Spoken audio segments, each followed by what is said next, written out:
కొంచెం విప్పిన నెమలికి మళ్ళీ తొలకరి జల్లుల మేఘం మళ్ళీ అలజడి హృదయం మాడిన కూచిపోడి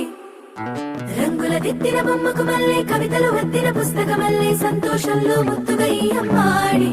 ఆరారు ఋతువుల అందం ఒకటిగా కలిపి వింతలు ఏడు పక్కకు జరిపే కొత్తగా పుంతలు తొక్కెను ఈ అరవిందం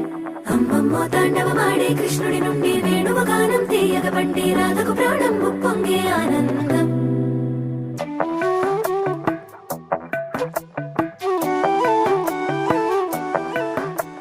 మధురము కదా ప్రతొక నడక నీతో కలిసేలా తరగని కథ మనదే కనుక మనసు మురిసినిలా ఒసురేమో